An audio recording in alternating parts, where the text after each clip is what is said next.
Hey everybody, this is a video on how to theory craft in Grimarillion and its mods. I'll be going over some mechanics, beginner's tips, and best practices to ensure you end up with a viable build every single time.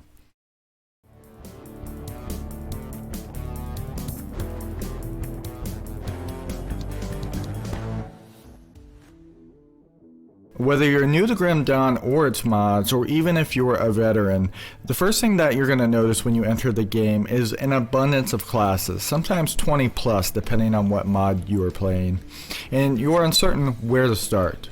Well, lucky for you, I have the tools you need to get started to craft viable builds every time. Right around level 10 or so is when you're going to find a dual class system. And the first thing you're going to want to do is find synergizing damage types. Most importantly, find synergizing resist reduction. Resist reduction is going to be your largest multiplier to your overall DPS, so it's super important. The best way to find this is use the build calculator that I developed for finding synergizing resist reduction. It's based on tables that display all resist reduction throughout Grimarillion, Grimarillion, Dawn of Masteries, and Reign of Terror. You can easily look up resist reduction values on each tab per mod at the bottom. You'll notice that resist reduction is split up into 3 categories, all of which have their own rules and calculations. The good news is you do none of the calculating. I will hold for applause. Instead, simply go to one of the calculators and select a mastery from one of the drop downs, and then select a second one with the second drop down, and then total potential resist reduction is calculated at the top. There is also drop downs for the devotion procs to fully visualize your build, and a place for manual entries at the bottom for gear if needed. But there are a few things to note. For the Grimarillion tab, which is the non-modded game, every class combination of resist reduction is already provided and color-coded from high to low. You'll definitely want to pay special attention to my notes in red. There's usually some critical information in there, such as Arcanist Electra's Flash Freeze. The resist reduction only applies to enemies which are frozen. You'll also want to browse through. If you're playing the mods, there are some specific mod masteries that have extra resist reduction to crowd control effects that are not on the calculator. To use this, you will need Excel or a personal Google Drive, either download or make a copy. And in case you're into all that math and calculations, there is an overview tab that you can check out. Once you have found high enough resist reduction and skills alone, you can then invest more gear and devotions into your defenses and OA. Just make sure that you keep your offensive ability high enough that you have a 100% chance to hit and a decent crit chance.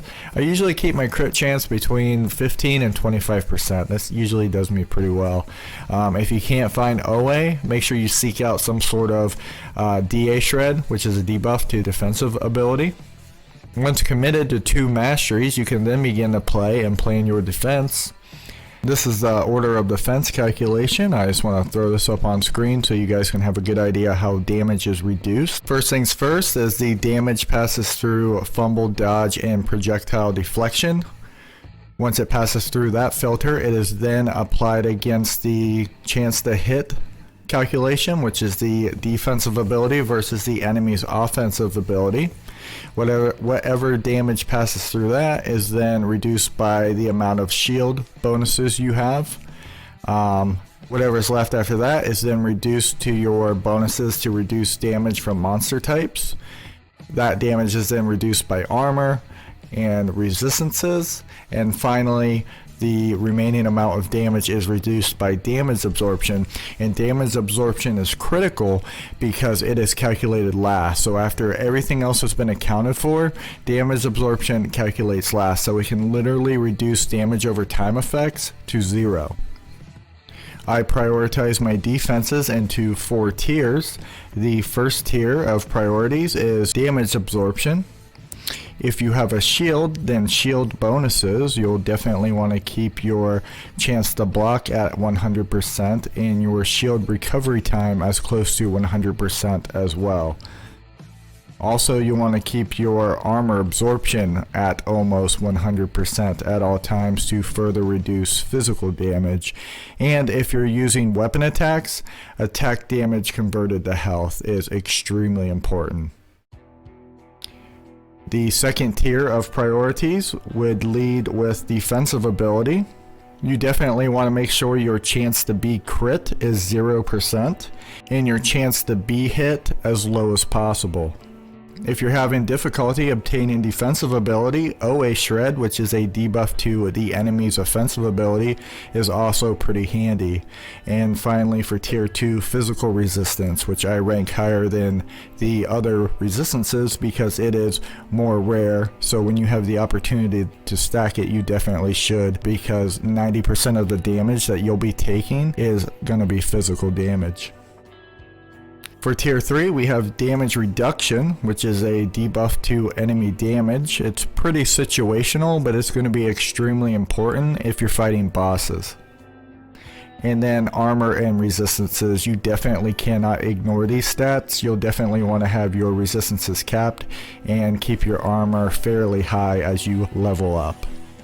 And then tier 4, we have fumble, impaired aim, dodge, crowd control, health regen, health points, and physique, and anything else I might have missed. I mainly put these in the last priority because they're rare and they are difficult to stack. There may be some exceptions though, maybe crowd control if you have enough resist reduction to it, and maybe health regen. If you can get your health regen up to maybe 2,000 or 3,000 per second, then it may be more viable to prioritize those a little bit higher, but you'll still need to get these other defenses as well. As far as attribute points go, you will most likely put most of them into physique unless you need to reach some gear requirement which requires more cunning or spirit. Otherwise you'll go full physique for most builds. To oversimplify it, just try to get an idea of what the two classes have in common that they're good at and optimize those stats and abilities. And if you're not sure, don't be afraid to respec. Grim Dawn is very forgiving in that aspect. So by level 50 or so, you should have a pretty good idea of how your offense and defense works, and you can start to theory craft your endgame gear. And you can start that by searching a working database for gear. I recommend either GDStash or Grimtools. They're basically your best bet. There's multiple ways to go about this. If you search in GDStash and you've already had it for a while, then you can just search the gear that you've put into your personal stash database by criteria, equipment slot, the stat you are looking for, the skills that you are trying to boost, even specific modifiers, and especially damage conversion, because you'll definitely want to convert all of your attack damage to a single damage type that you have the highest resist reduction to. Or if you want to search all gear in the game or mod you are playing, you can check that out on the craft tab and then farm it. So in order to look anything up, if you're just trying to find specific sets, you can actually look up all of the sets on the side here. If you are looking for different types of gear, you can then just pick what sort of items you are trying to find. Let's say we are trying to find components and augments. You can then tell it which items you are trying to enhance. So let's try, we're trying to enhance like some armor. On the next tab, there are damage and resistance selections as well as some other stats. You just tell it what damage type you are looking for, if it's flat, percentage. Let's say we're trying to find some flat acid damage. And then on the last tab is a bunch more stats that you can select. The conversion that we talked about earlier, skill bonuses, skill modifiers, and specific granted skills. And yeah, you just click search after that. In order to use GDStash, you will have to set up your configuration tab as follows. So you have your Grim Dawn installation directory. If that's going to be Steam, then Steam apps, common, and then in your Grim Dawn folder. And if you don't have Steam, just make it whatever your Grim Dawn folder is. And then for Grim Dawn save game directory, it's going to be wherever your character files are. So if you're on the cloud, this isn't going to help. So you have to take your characters off the cloud.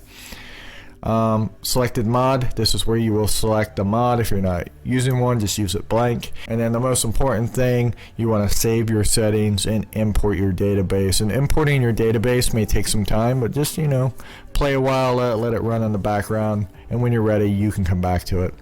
You can also use Grimtools to search for Grim Dawn gear and where to farm it. The only downside is you are limited to keywords and gear slots.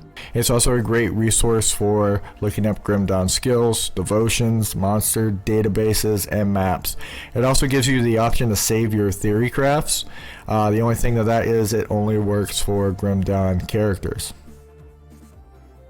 I typically use Grimtools to plan my devotions, and the best practice for that is to go around the perimeter, because that is where the most powerful tier 3 devotions are, and then find out what the affinity requirements are for that devotion and then work towards that.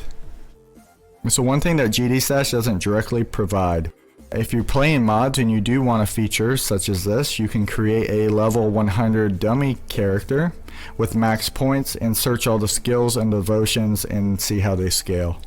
If it's too complicated, I have provided a dummy download in the description below. As far as farming and mods goes, Dawn of Masteries, all epics and legendaries are crafted at the specialized blacksmiths found at the Devil's Crossing rep vendor. You can look up, specific gear and then just craft them directly at the blacksmiths. And for Grimarillion, there's specialized blacksmiths and random crafting, so it would just be a matter of so many rolls. And Reign of Terror, although outdated, you may find the wiki useful, as well as the newly released crowdsourced catalog for D2 uniques and set items. And last but definitely not least important, talk to your community and don't be afraid to join some co-op games. Ask questions about certain skills or mechanics and share your own findings. I guarantee you there's something you missed. That's what's so great about our Discord. It's just a thriving community of helpful people, and all of our resources are in one place. So in order to wrap up here, every time you craft a new build, you're going to want to find synergizing resist reduction through the tool I've provided. Make sure it at least reduces 100%. Invest everything else into OA in your defenses. Use a working database to search for complementary gear, and join the community discussions and co-op games. If you follow these steps, I guarantee you will end up with a viable build every single time. If you found this useful, I hope you give it a thumbs up and share it with your friends. Subscribe if you want notifications of more content like this, and let me know in the comments if anything was unclear. I know I have the tendency to brush over things rather quickly, but I'm happy to be here for you guys and provide additional information. Also consider joining my Patreon, where you can download any of my builds, have early access to video content, vote on video and podcast topics, virtual hangouts, and more. Until then, stay excellent.